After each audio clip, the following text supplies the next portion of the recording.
கிறிஸ்து இயேசுவினாலே ஜெயம் கொடுக்கிற பிதாவாகிய தேவனை தோத்தரிக்கிறேன். இந்த நாளிலும் உங்களோடு தேவனுடைய வார்த்தைகளை பகிர்ந்தளிப்பதற்கு ஆண்டவர் கொடுத்த நல்ல சிலாக்கியத்தை நினைத்து ஆண்டவருக்கு நான் நன்றி செலுத்துகிறேன். நாம் ஜெபித்து தேவனுடைய வார்த்தைக்கு நேராக கடந்து செல்வோம். கிருபை நிறைந்த எங்கள் அன்பின் ஆண்டவரே, ஆசீர்வாதமான இந்த நல்ல நேரத்திற்காக நாங்கள் உமக்கு நன்றி செலுத்துகிறோம். இந்த நாளிலும் நீர் எங்களோடு பேசப் போகிற உம்முடைய வார்த்தைகளுக்காக நன்றி. உடைய வார்த்தைகளின் மூலமாய் நாங்கள் எங்களுடைய சிந்தனைகளை இன்னும் நாங்கள் செப்பனிட்டு கொள்ளத்தக்கதான கிருபைகளை தந்து வழி நடத்தும். இயேசுவின் மூலம் ஜெபிக்கிறோம் ஜீவனுள்ள நல்ல பிதாவே, ஆமென். மறுபடியும் இயேசுவின் நாமத்திலே நான் உங்களை வாழ்த்துகிறேன். தோத்திரம் செய்யுங்கள் அப்படிங்கிற தலைப்பில் நான் உங்களோடு என்னுடைய செய்தியை பகிர்ந்து கொள்வதற்கு ஆண்டவர் உதவி செய்வாராக. சங்கீதத்தின் புஸ்தகம் 34ஆம் அதிகாரம் முதல் வசனம் சொல்லுகிறது, கர்த்தரை நான் எக்காலத்திலும் ஸ்தோத்தரிப்பேன், அவர் துதி எப்போதும் என் வாயில் இருக்கும். தாவீது தன்னுடைய அனுபவ ரீதியாக சொல்லுகிற ஒரு காரியம் என்ன? கர்த்தரை நான் எக்காலத்திலும் ஸ்தோத்தரிப்பேன். எக்காலம் என்று சொல்லும் பொழுது காலை, மதியம், இரவு என்கிற காலங்களை மட்டும் குறிக்கிற ஒரு காலம் அல்ல. இன்பமான காலத்திலும் துன்பமான காலத்திலும் துயரமான காலத்திலும் நம் ஆண்டவரை துதிக்க கடமைப்பட்டிருக்கிறோம். நம்மை அழைத்த நம்முடைய ஆண்டவர் நம்முடைய துதிகளை விரும்புகிறவர். இந்த ஜனத்தை நான் எனக்கென்று ஏற்படுத்தினேன், இவர்கள் என்னுடைய துதியை சொல்லி வருவார்கள் என்று வேதம் சொல்லுகிறது. அப்போ ஆண்டவரை துதிப்பதற்காகவே நாம் அழைக்கப்பட்டிருக்கின்றோம். எனவே ஒரு 3 காரியங்களை நான் உங்களுக்கு கற்றுக் கொடுக்க விரும்புகிறேன். இப்படிப்பட்ட காரியங்களுக்காக நாம் தோத்தரிக்க பழகிக்கொள்வோமே என்றால் தனியாக உட்கார்ந்து கவலைப்படுவதற்கு நாம் நேரத்தை எடுத்துக்கொள்ளவே மாட்டோம். அதனால தான் அந்த கவலைப்படக்கூடிய நேரங்களும் ஆண்டவரை தோத்தரிக்கின்ற ஒரு நேரமாக மாற்றிக்கொள்வதற்கு ஆண்டவர் உதவி செய்வாராக. எதற்காக நாம் ஆண்டவருக்கு நன்றி செலுத்தணுமா?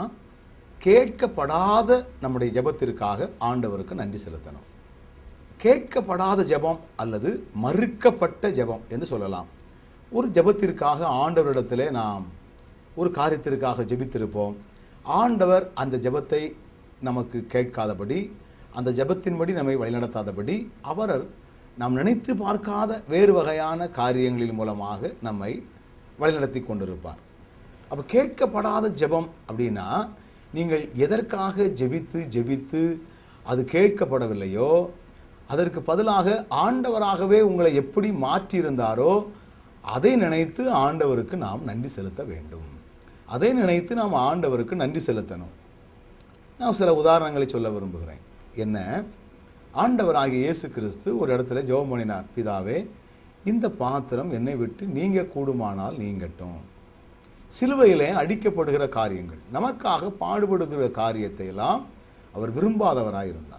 ஆனாலும் அவர் என்ன சொல்லுகிறார்? இந்த பாத்திரத்தை நீங்கணும் அப்படின்னா நீங்க, ஆனாலும் ஏன் விருப்பம் அல்ல, உம்முடைய விருப்பம். கிறிஸ்துவினுடைய விருப்பம் பாடுகளிலே, அதுவும் எந்த பாத்திரம் என்றால் சிலுவையின் மேலே அறையப்படும் பொழுது பிதாவானவருடைய உறவு அவருக்கு துண்டிக்கப்படக்கூடிய ஒரு நேரத்தை அவர் விரும்பல. ஆனால் வேதம் என்ன சொல்லுகிறது? பிதாவாகிய தேவன் இயேசு கிறிஸ்துவை நொறுக்க சித்தமுள்ளவராக அவர் மாற்றிக்கொண்டார். அப்படி சிலுவை பாடுகளுக்கு உட்படுத்தப்பட்டதுனால தான் நம்முடைய பாவங்களுக்கு விமோச்சனம், நம்முடைய துக்கங்களுக்கு விமோச்சனம், நம்முடைய வியாதிகளுக்கு விமோச்சனம். எனவே தான் இயேசு கிறிஸ்துவினுடைய ஜெபத்தை பிதாவானவர் கேட்காமல் மாறாக அந்த ஜெபத்தின் மூலமாய் ஒரு மகிமையான காரியத்தை நமக்கு உண்டு பண்ணி வைத்ததை போல நாம் சில நேரங்களிலே குறுகின ஞானத்தோடு சில காரியங்களை ஆண்டவரிடத்தில் கேட்போம். நாம் குறுகின அறிவு உள்ளவர்கள். நம்முடைய அறிவு என்பது பரந்தது கிடையாது. எல்லாம் உடனடி தீர்வு நமக்கு வந்துடணும். காலையில் அழுகனா சாயங்காலமே சிரிப்பு, அப்படி வந்துடணும்னு நினைக்கிறோம். ஆனால் ஆண்டவரோ இன்னும் 5 வருஷம் கழித்து, இன்னும் 10 வருஷம் கழித்து நம்ம எப்படியெல்லாம் இருக்கணும் அப்படின்னு சொல்லி பிளான் பண்ணி ஆண்டவர் நம்மிடத்தில் சில காரியங்களை அவர் நமக்கு செயல்படுத்துகிறார். என் வாழ்க்கையில் கூட நான் ஜெபித்த காரியம் என்ன அப்படின்னா, நான் வேலை பார்த்தால் ஒன்று நான் இராணுவத்தில் பணிபுரிய வேண்டும் அல்லது காவல்துறையிலே பணிபுரிய வேண்டும். அதற்குரிய தகுதிகள் என்னிடத்திலே காணப்பட்டது. நன்கு விளையாடுவேன், விளையாட்டு திறமைகள் என்னிடத்திலே உண்டு. ஆனால் ஆண்டவரோ எனக்கு அந்த வேலை கிடைக்கக்கூடிய வாய்ப்பை தரவில்லை. விரும்பாத ஒரு ஆசிரியர் பணியை நான் செய்யக்கூடிய ஒரு சூழ்நிலை எனக்கு வந்துச்சுது. இப்போ நான் திருப்பி பார்க்குறேன், நல்ல நேரம் ஆண்டவர் என் ஜெபத்தை கேட்டிருந்தார்னா நிச்சயமாகவே நான் இப்படிப்பட்ட இறைவனுக்கு என்னை அர்ப்பணித்திருக்கக்கூடிய ஒரு வேலையாக அவைகள் இருந்திருக்க வாய்ப்பு இல்லை. இப்பொழுது வாரம் நான் இறைவனுக்காக ஓடுவதற்கும், ஒருவேளை தினந்தோறும் நான் இறைவனுக்காக ஒரு 50 கிலோமீட்டர் தூரங்கள் செல்வதற்கும் இந்த வேலை நமக்கு ரொம்ப வாய்ப்பாக இருக்கிறது. ஆண்டவர் ஞானமுள்ளவர். ஏமி கார்மைக்கேல் அம்மையார் அவர்கள் இந்தியா வந்தவுடனே செய்த ஒரே ஒரு தோத்திரம் முக்கியமானது என்னன்னா, நல்ல நேரம் ஆண்டவரே என் ஜெபத்தை கேட்காம போனீரே, அதற்காக தோத்திரம். என்ன, அவர்களுடைய கண்கள் நம்முடைய கண்களைப் போல இருக்காதாம். அவர்களுடைய நம்முடைய கண்களைப் போல கருப்பாக இருக்கும். அந்த நாட்டினுடைய பெண்களினுடைய கண்களின் நிறத்தை போல இருக்காதாம். எனவே அவர்கள் வாலிப நாட்களிலெல்லாம் கண்களிலும் கையை வைத்து வைத்து ஜெபித்திருக்கிறார்கள். ஆண்டவர் அந்த ஜெபத்தை கேட்கல. இந்தியா வந்த உடனேயே இல்லை நேரம் ஆண்டவரை என் ஜெபத்தை கேட்டு என் கண்ணினுடைய நிறத்தை மாற்றாம போனீரே என்று அதற்காக நன்றி செலுத்தினார்கள். அப்போ கேட்கப்படாத ஜெபத்திற்காக ஆண்டவருக்கு நாம் நன்றி செலுத்த வேண்டும். இரண்டாவதாக, இழந்து போன காரியத்திற்காக நாம் ஆண்டவருக்கு நன்றி செலுத்தணும். இழந்து போன காரியம் அல்லது நஷ்டமடைந்த காரியம், அதற்காக ஆண்டவருக்கு நாம் நன்றி செலுத்தணும். அநேக நேரங்களிலே நாங்கள் ஏதோ ஒரு சூழ்நிலைகளிலே சொத்துக்களை இழந்திருப்போம், நகைகளை இழந்திருப்போம். அவை எல்லாம் எண்ணி பார்த்தால், ஆகா இப்பொழுது இருக்கிற விலைக்கு அதெல்லாம் இருந்திருந்தால் எங்கேயோ போயிருப்பேனே, எங்கள் அப்பா அப்படி அவ்வளோத்தையும் விற்றுட்டு போயிட்டார, அல்லது இந்த சூழ்நிலையில் நான் அவ்வளோத்தையும் இழக்க வேண்டிய நிலைமை வந்து விட்டதே, இந்த நஷ்டம் என்னை மூடிக்கொண்டதே என்றெல்லாம் நாம் வேதனைப்படுவோம். வேதம் என்ன சொல்லுகிறது? இழந்து போனதற்காகவும் ஆண்டவருக்கு நன்றி செலுத்துங்க. ஏன் அப்படின்னா, தாவீது தன்னுடைய அனுபவத்தில் சொல்லுகிறார், நான் உபத்திரப்பட்டது எனக்கு நல்லது, நான் உபத்திரவப்பட்டது எனக்கு நல்லது, அதனால் உம்முடைய பிரமாணங்களை கற்றுக்கொள்கிறேன். சில நேரங்களிலே ஏன் இழப்புகள் வருகிறது அப்படின்னா, ஆண்டவரை நம்பாதவர்களை நம்ப வைப்பதற்காக, ஜெபிக்காதவர்களை ஜெபிக்க வைப்பதற்காக. அநேக பெண்கள் என்னிடத்தில் இப்படி கூறியிருக்கிறார்கள், இந்த பிரச்சனை மட்டும் வரலையோ எங்கள் வீட்டுக்காரரை கையிலே பிடிக்க முடியாதியா, சின்ன விஷயத்துக்கும் கோபத்தில் தான் சீருன்னு நிற்பார், சல்லுன்னு விழுவார். இப்போ அப்படி இல்லை, எல்லாவற்றையும் அடக்கி வாசிக்கிறாரு. இந்த பிரச்சனை என் கணவருடைய குணத்தை மாற்றியது. சில சொல்லுவார்கள், இந்த பிரச்சனை என் கணவரை முட்டு போட வைத்தது. சில சொல்லுவார்கள், இந்த பிரச்சனை என் கணவரை இப்பொழுது ஜெபிக்கிறவராக மாற்றியிருக்கிறது. ஒரு நாள் ஒரு சபையிலே போய் நான் இறைவனுக்காக செல்லும் பொழுது ஒரு சகோதரர் இப்படியாக சாட்சியை பகிர்ந்தார். எனக்கு 8 வயதாக இருக்கும் பொழுது எனக்கு மூளைக்காய்ச்சல் நோய் வந்தது. அந்த மூளைக்காய்ச்சல் நோய்க்காக ஆண்டவரை தோத்தரிக்கிறேன். அந்த மூளைக்காய்ச்சல் நோயில் என் கண் பார்வை இழந்து போனேன், அதற்காகவும் ஆண்டவருக்கு நன்றி செலுத்துகிறேன். ஏன்னா, ஒருவேளை எனக்கு அந்த இழப்புகள் வரவில்லை என்றால் இயேசு கிறிஸ்துவினுடைய அன்பை புரிந்திருப்பேனோ எனக்கு தெரியாது. இந்த இழப்புகளின் மூலமாய் கிறிஸ்துவினுடைய உண்மையான அன்பை நான் புரிந்து கொள்வதற்கு, அதாவது இயேசு கிறிஸ்துவை நான் ஏற்றுக்கொள்வதற்கு காரணமாக அந்த இழப்புகள் அமைந்தது. எனவே அந்த இழப்புகளை நினைத்து ஆண்டவருக்கு நன்றி செலுத்துகிறேன் என்று அவர் சொன்னார். எத்தனை ஒரு உண்மையான ஒரு காரியம்! ஆண்டவரே, இழப்புகளின் மூலமாய் ஆண்டவர் நம்மை உருவாக்கி வைத்திருக்கிறார். இழப்புகளின் மூலமாய் ஆண்டவர் நம்மை சரி செய்து கொண்டிருக்கின்றார். இழப்புகள் நம்முடைய குணநலங்களை மாற்றுகிறது. இழப்புகள் நம்மை ஆவிக்குரியவர்களாக நம்மை உருவாக்குகிறது. இழப்புகள் நம்மை கிறிஸ்துவோடு நெருங்க சேர வைக்கிறது. இழப்புகள் ஆண்டவருக்கும் நமக்கும் உள்ள உறவுகளை புதுப்பித்து கொண்டே இருக்கிறது. எனவேதான் அந்த இழப்புகளுக்காய், இந்த இழப்புகளின் மூலமாக நான் இந்தந்த காரியங்களை எல்லாம் பெற்றுக்கொள்வதற்கு கர்த்தர் எனக்கு உதவி செய்தார் என்று சொல்லி ஆண்டவரை நாம் துதிப்பதற்கு நாம் அழைக்கப்பட்டிருக்கிறோம். அது மாத்திரமல்ல, மூன்றாவதாக நம்ம இடத்துல என்ன மீதி இருக்குதோ, மீதி இருக்கிறவைகளுக்காகவும் ஆண்டவருக்கு நன்றி செலுத்துங்க. மீதி நம்மகிட்ட என்ன இருக்குதோ, ஆண்டவரே ஒரு சின்ன வீட்டையாவது எனக்கு நீர் கொடுத்தீரே, அதற்காக உமக்கு தோத்திரம். ஒரு நாள் ஒரு பிரசித்தி பெற்ற ஊழியரோடு பேசி கொண்டிருந்தேன். அவர் என்னோடு கூட பேசும்பொழுது அவர் சொன்னார், இன்னைக்கு நிறைய ஜனங்களுக்கு சொந்த வீடு இல்லையே என்கிற ஒரு கவலை உண்டு. அநேக குடும்பங்கள், அது 2 பேரும் வேலை பார்க்கிறவர்கள், என்னையா உம்மை கட்டிக்கிட்டு என்ன பிரயோஜனம், ஒரு வீடு உண்டா, ஒரு சொந்தமாக வீடு உண்டா, அது உண்டா, இது உண்டா என்று சண்டையிட்டு கொள்ளுகிற அநேக குடும்பங்களை நான் பார்த்துருக்கிறேன். ஆனால் அவர் சொன்னார், எனக்கு என்ன திருப்தி தெரியுமா, ஆண்டவரே நான் மாதம் ஒரு 1000 ரூபாயாவது கொடுத்து ஒரு வாடகை வீட்டில் இருக்கக்கூடிய வாய்ப்பை எனக்கு கொடுத்திருக்கிறீரே, அதற்காக உமக்கு தோத்திரம் ஆண்டவரே என்று நான் சொல்லுவேன்.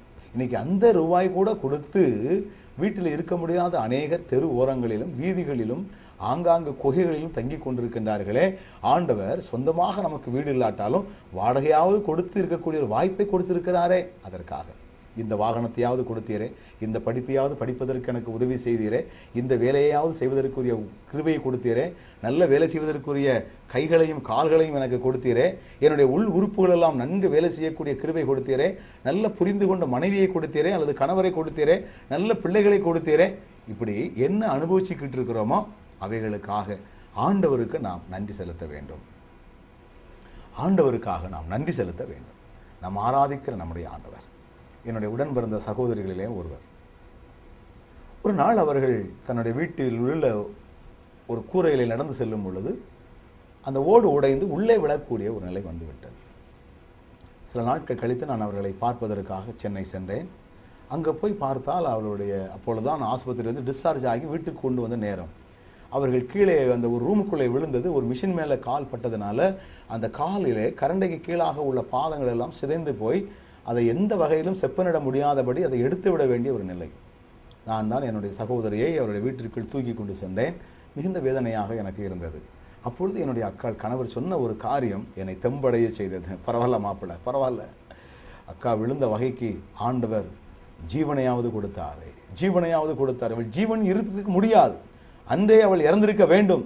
கால் போனாலும் பரவாயில்ல, ஆண்டவர் ஜீவனையாவது கொடுத்தார். என்ன நம்மகிட்ட மீதி இருக்குதோ அவைகளுக்காக ஆண்டவருக்கு நாம் நன்றி செலுத்தணும். அவைகளுக்காக ஆண்டவருக்கு நாம் நன்றி செலுத்தணும். 3 காரியம் சொன்னேன். 1 கேட்கப்படாத அல்லது மறுக்கப்பட்ட ஜெபங்களுக்காய், 2வது இழந்து போன ஒரு காரியங்களுக்காக, இழந்து போன செல்வங்களுக்காய், நஷ்டமடைந்த காரியங்களுக்காய், 3வது நம்ம அனுபவிச்சுக்கிட்டு இருக்கிற மீதி இருக்கிற காரியங்களுக்காய். இந்த அனுபவம் நமக்கு வந்துச்சுன்னா ஆண்டவர் என் ஜெபத்தை கேட்கலையேங்கிற கவலை வராது. ஐயோ எனக்கு நஷ்டமடைஞ்சிட்டோமேங்கிற கவலை நமக்கு வராது. அவைகளின் நடுவிலும் ஆண்டவர் நம்மை உருவாக்கி கொண்டு வரக்கூடிய காரியங்களையே நினைத்து ஆண்டவருக்கு நம்ம நன்றி செலுத்த முடியுமே. ஆண்டவரே, அப்படிப்பட்ட பாக்கியத்தை நாங்கள் தொடர்ந்து பெற்றுக்கொள்ள எங்களுக்கு உதவி செய்திடணும். இப்படிப்பட்ட அனுபவத்தை நாங்கள் தொடர்ந்து அனுபவிக்கக்கூடிய கிருபைகளையும் எங்களுக்கு தாரும் என்று நாம் ஜெபம் செய்வோமா?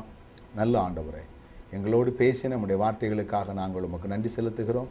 இந்த வார்த்தைகளின் மூலமாய் நாங்கள் உம்மை துதிப்பதற்கு நாங்கள் இன்னும் எங்களை ஆண்டவரை பழக்கிக் கொள்ளத்தக்கதான கிருபைகளை தாரும்.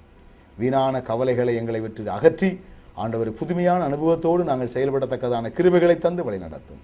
வார்த்தைகளை கேட்ட பிள்ளைகள் ஒவ்வொருவரும் இப்படிப்பட்ட அனுபவத்தை பெற்றுக்கொள்ள இயேசுவின் நாமத்திலே உம்மிடத்திலே நாங்கள் மன்றாடுகிறோம். அப்படி செய்ய போகிறதற்காக உமக்கு நன்றி. கிருபை கூட இருக்கட்டும். இயேசுவின் நாமத்தில் ஜெபிக்கிறேன் ஜீவனுள்ள நல்ல பிதாவே, ஆமென். நமது பிதாவாகிய தேவன் மனுக்குலத்திற்கு ஈவாக, இரக்கமாக, கிருபையாக, பரிசாக கொடுத்தவைகள் பல. அவற்றில் ஒன்று இந்த உலகம். இந்த உலகத்தையே ஆளுகை செய்யும் அதிகாரத்தை மனுக்குலத்திற்கு கொடுத்தார். 2வதாக மனுக்குலம் மீட்கப்பட வேண்டும் என்பதற்காக தன்னுடைய சொந்த குமாரனையே உலகத்திற்கு அனுப்பினார். 3வதாக நம்முடைய கையிலே தவழும் வேதம், அதாவது வார்த்தை, இந்த ஜீவ வார்த்தையை நீங்கள் உறுதியாக பற்றி கொள்ள வேண்டும் என்பதுதான் எங்களுடைய விருப்பம். நீங்களும் அவ்வாறு செய்வீர்கள் என நாங்கள் விசுவாசித்து என் தேவாதி தேவனை சோஸ்தரிக்கிறேன். எங்களுக்காக ஜெபியுங்கள். கர்த்தர் பெரிய காரியங்களை செய்யட்டும். ஆமேன்.